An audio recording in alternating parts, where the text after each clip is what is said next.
And my mission in this lifetime is to get myself and the world to a place where all we have to give away is love, which is what the great spiritual masters taught us. And we never know. You know, sitting here in the audience with me today is the man who was with me through all of the years in the foster homes and orphanage. A man who took a different tact than I did from that experience. Became an alcoholic. Drank every day. 50, 60 years.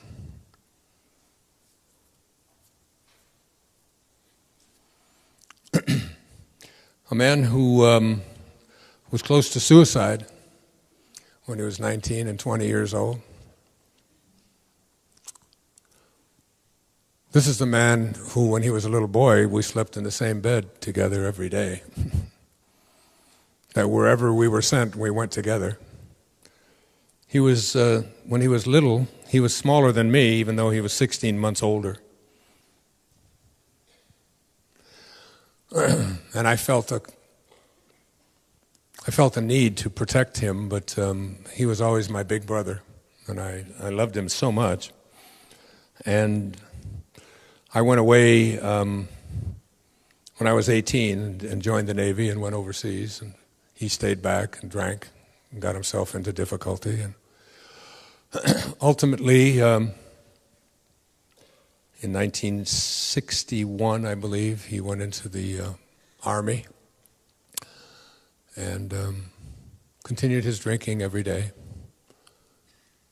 And went to Vietnam, served 2 tours of duty in Vietnam and began to find himself, but he still drank every day and smoked 2 or 3 packs of Lucky Strikes every day. And then in Vietnam, he was awarded the United States' 4th highest honor for bravery in battle, the Bronze Star. When they were under fire, and he was a medic in Vietnam, and he watched young boys, 18 and 19 years of age, die time after time after time. Sometimes 40 and 50 bodies would come in, all shot up, and inside he was just terror-stricken. He couldn't talk about it, couldn't talk about much, because mostly what he did was drink and go within. It was hard to get any words out of him at all. And then he got out of the Army and he met his wife, Janet, and had a little boy, David Scott. And a few years ago, I think about 4 years ago now, he developed Parkinson's disease. Some say from the Agent Orange that he was exposed to in Vietnam, which they sprayed on villages and everything, and this horror, this madness that we call war, that we still participate in so foolishly. And with the onslaught of his Parkinson's disease, something began to change in David. And he started to come out of it. He started to write about it. He started to talk to me about it. And I asked him to come here. He lives in Detroit area. I asked him to drive up here with his Parkinson's disease, which he's getting under control. And believe it or not, this man that I was closest to, I call him my hero. I wrote the foreword. He wrote a book. And he brought it here with him. And he tells the story of his life and what changed him. And I'd like to bring him up here on the stage. Dave, can you come up?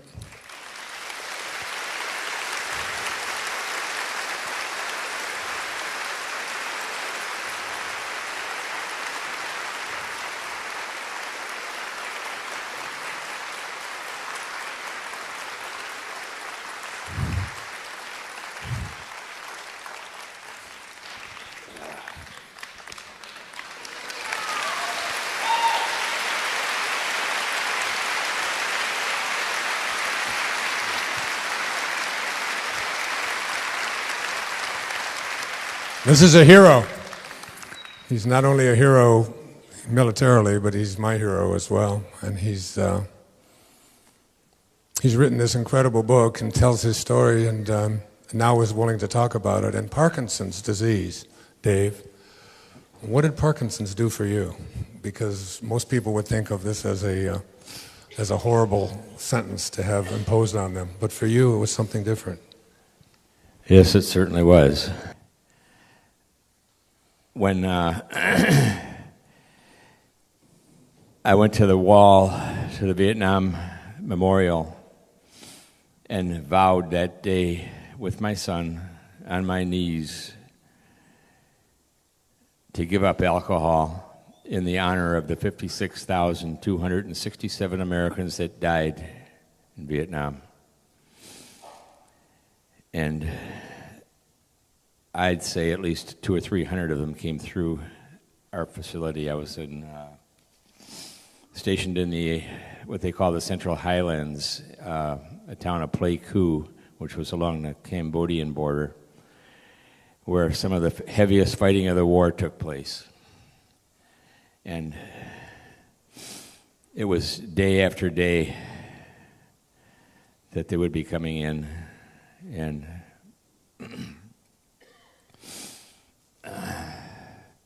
well, anyhow, when it was over, I couldn't talk about it, as Wayne said. For 37 years, I had kept it within me. And then I continued drinking. In fact, when I found out that I had incurred Parkinson's, I couldn't take it. I couldn't believe it. And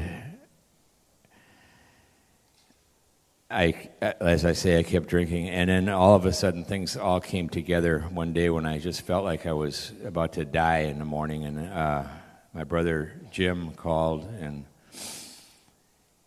invited myself and my wife and son to take this trip to Florida at his expense. And it just so happened that that same day, Wayne called,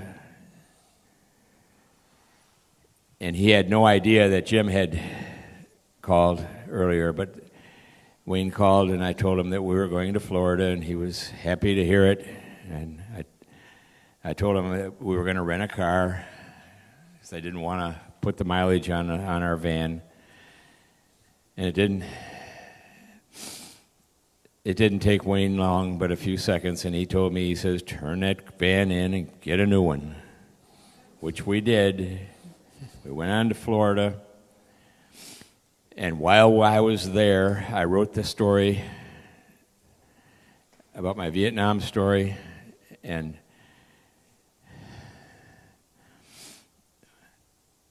when I got back home, Wayne had sent me a tape that he had made with Louise Hay. In that tape, he recalled a little girl named Martha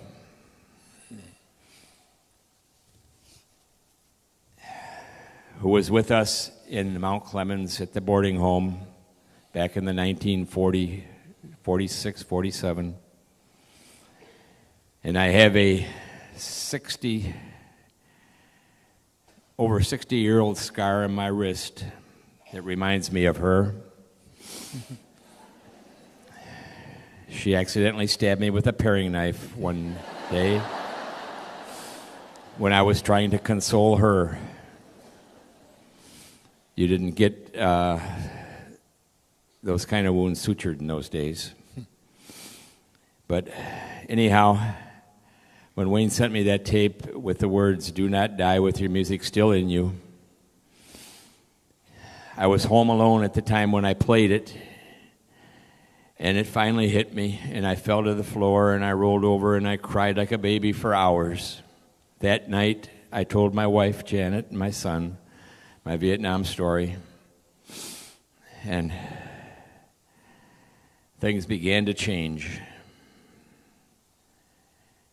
And when I say change, everything started changing for the good. I started writing. I could, because when I gave up alcohol, I could not sleep at night. And I was up at night, and I started writing short stories. And these stories started touching people. And I couldn't believe the quality myself of the stories. And Wayne is as one of them, and some of the other Hay House authors that Janet and I met on a cruise that we went on a year and a half ago, suggested that I continue writing. Cheryl Richardson, in fact, is one of the authors. And so I finally did, and I put them together, and I did write this book. And as I say, with this Parkinson's, everything has changed. Well, at the same time, I found God. And I also joined the church, our local Grosse Ile Presbyterian Church, and while doing so, I became a member of about 300 family members, as we call ourselves, and I have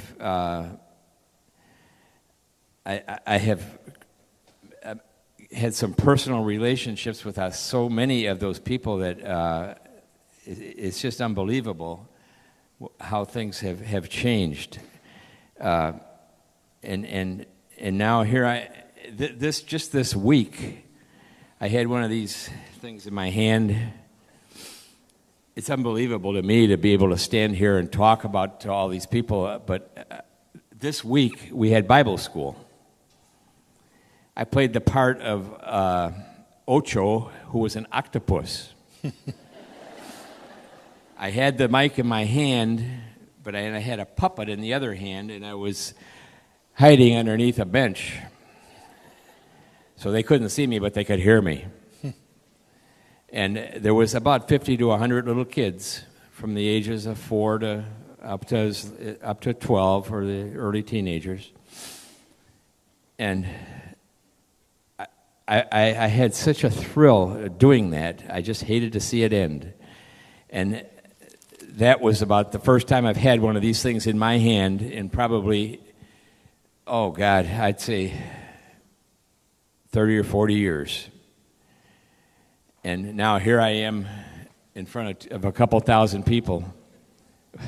And now you're done. Get out of here. And I'm done.